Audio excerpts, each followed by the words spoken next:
Nope.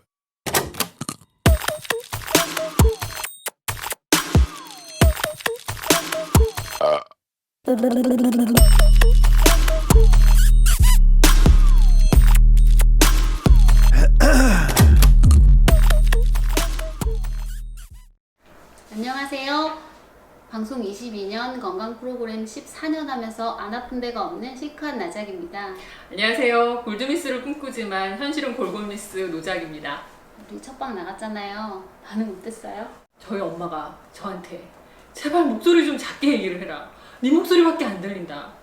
근데 사실 이게 저희 엄마가 하실 말씀이 아닌 게 이게 집안 내력이거든요. 저희가 귓속말이 안 되는 집안이라. 저 이 목소리 때문에 저 중학교, 고등학교 국어 선생님 전화하셨어요. 옆에 계신 분 아픈 분 많냐고. 기차통 삶아먹었냐고.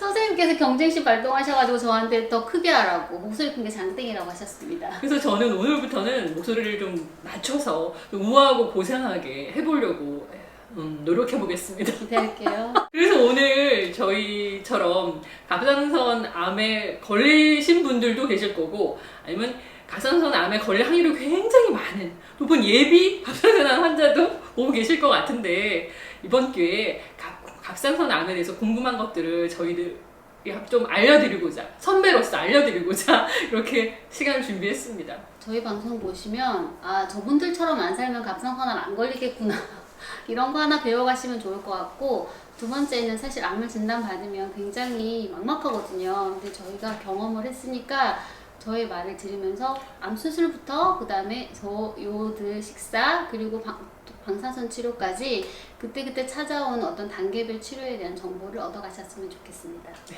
그래서 저희끼리 얘기하는 거는 사실 신뢰가 좀 없잖아요. 그래서 전문가 선생님을 모셔야 되는데 어떤 분이신가요?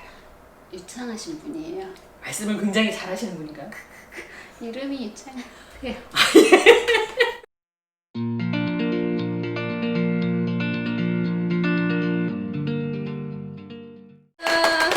안녕하세요. 국립암센터 유창환입니다. 끝이에요? 저 심판인가요? 지금 멘트? 아니요. 우리 갑상선암 이력부터 좀 공개할까요? 네. 저는 2010년도에 건강검진 받고 갑상선 암이 의심된다라는 얘기를 받고 유산에 있는 국립암센터 가서 확진을 받았어요. 수술은 딴 데서 하셨어요? 수술은 네, 대림 진짜 성모병원에서 못했다. 했습니다. 아, 괜찮아요. 저 없을 때라서. 나작은 언제 했어요? 저는 2013년 프로그램 할 때 맡았대 진단을 받았고요. 저는 저요드 시기 2번 했고 방사선 치료 2번 받고 죽을 때까지 신지로이드 복용 중입니다. 수술 어디서 하셨어요? 수술은 강남세브란데 그 힘든 요도를 2번이나 하셨어요? 2번 했어요. 저는 한 번밖에 안 했거든요. 왠지 내가 의문의 일패 같은. 그래도 저희는 그때 엄청 충격이었어요. 그죠? 왜 걸린 것 같아요, 근데? 정말 진지하게 생각해봤어요. 처음에는 아닐 거야. 그 다음에 화가 나. 내가 뭘 잘못했다고 암에 걸려. 내가 세 번째 되면 내가 너무 잘못 살았구나. 자책을 하게 되면서 원인을 막 찾게 되는데 첫 번째 원인이 결국 스트레스. 생각났던 게 제가 한 3년 차 때 어린이 과학 프로그램을 했었어요. 제가 학교 다닐 때 제일 못했던 과목이 화학, 물리 이런 과목인데 그것만 못한 거 맞아요? 제일 못했어요. 그런데 어린이 과학 프로그램을 아이들 눈높이에 맞춰서 쉽게 그리고 그 과학의 원리를 설명할 수 있는 현장까지 섭외해서 진행을 해야 되는 거예요. 일주일에 한 편씩. 너무 힘들더라고요. 스트레스, 그 아이템 때문에 스트레스를 너무 많이 받아서 그 프로그램 하는 8개월 동안 새벽마다 일어나서 변기를 잡고 토했어요. 근데 뭐가 나오는 게 아니라 그냥 신물만 계속 올라오는데도 잠을 못 잘 정도로 그렇게 스트레스를 많이 받았었거든요. 이런 스트레스들이 계속 누적이 되면서 갑상선암이 온 게 아닌가 이런 생각을 하게 되더라고요. 교수님 저거 근거 있는 거예요? 그럼 스트레스로 따지면 사실은 제가 뭐 못지않게 받을 것 같은데. 근데 갑상선암은 사실 스트레스랑 별로 관계는 없어요. 진짜요? 네. 이게 지금 괜히 남편한테 나너 때문이라고 자기- 했는데 근데 이제 모든 스트레스가 사실 만병의 근원이니까 뭐 우리가 잘 모를 뿐이지 아니라고 또 말하기는 그럼요. 분명히 영향을 미쳤을 거라고 저는 있을 거예요. 저 사실 방송하면서 네. 생각해봤을 때 내가 언제 스트레스를 제일 많이 받았나. 제가 처음 서브 작가로 입봉을 했는데 사실 실력이 되지 않는 거 빨리 입봉을 한 거예요. 음. 그래서 글을 다 못 쓴 거예요. 벌써 생방 시간이 됐는데. 그래가지고 방송 끝나고 변기 위에 올라가 뚜껑을 닫고 1시간 울었어요. 잘리면 어쩌나. 그러니까 자기가 실력 이외에 되게 무게가 너무 세면 그거에 대한 스트레스가 굉장히 많다는 거를 그때 깨닫고 아 욕심내면서 살지 말아야 되겠다 이런 생각을 했던 것 같아요. 뭐 스트레스가 암의 근원이긴 하죠. 근데 이게 완전히 갑상선암이 스트레스가 원인이다. 원인이라고 해주세요. 두 번째 원인이 또 있어요. 스트레스 플러스 불규칙한 생활. 저희가 아침 방송을 이제 4, 5년 차 때는 필수적으로 3년 차에서 5년 차 때까지는 필수적으로 하게 되거든요. 그게 되면은 아침 7시 방송을 하게 되면 그 전날 필수적으로 밤을 새요.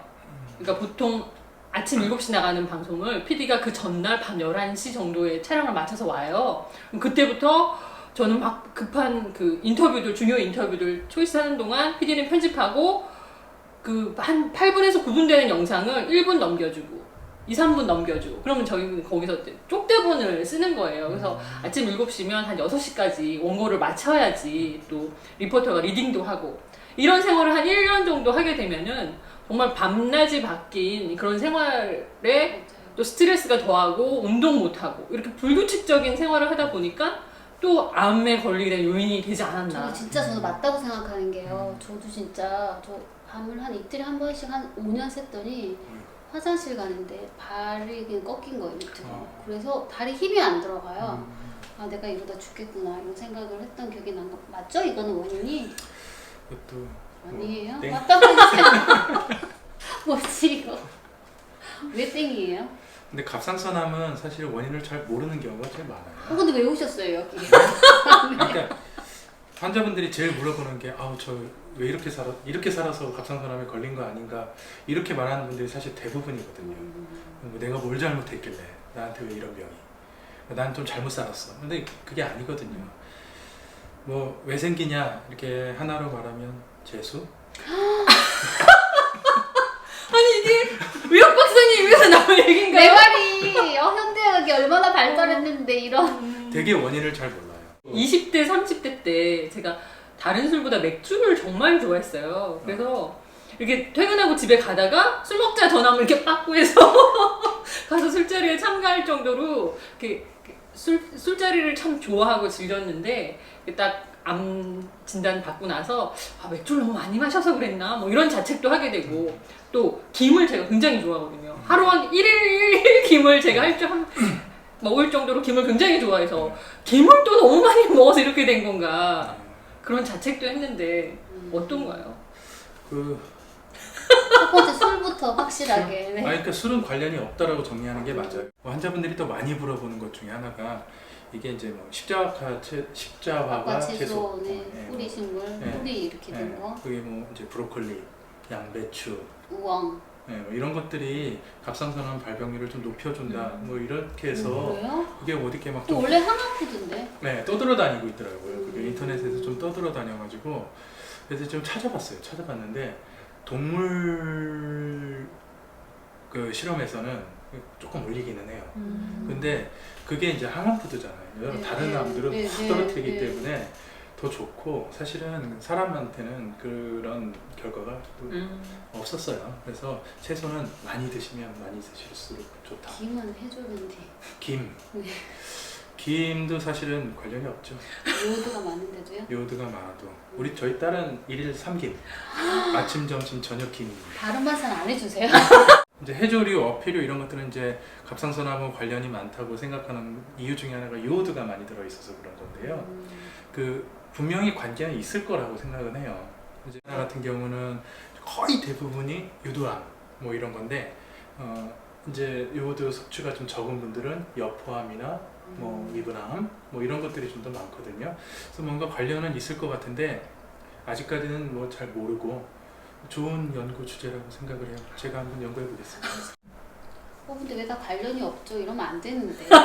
원래 오늘 컨셉이 우리처럼 살면 갑상선암 걸린다 이거였는데 이렇게 말씀하시면 그리고 저희 엄마가 저한테 사과하셨단 말이에요. 갑상선암 걸렸을 때 제가 고향이 통영인데 엄마가 맨날 학교 갔다 오면은 엄마 나 공부해야 돼. 그럼 아니야 너 미역 뜯어와. 안에 가서 김 뜯어와.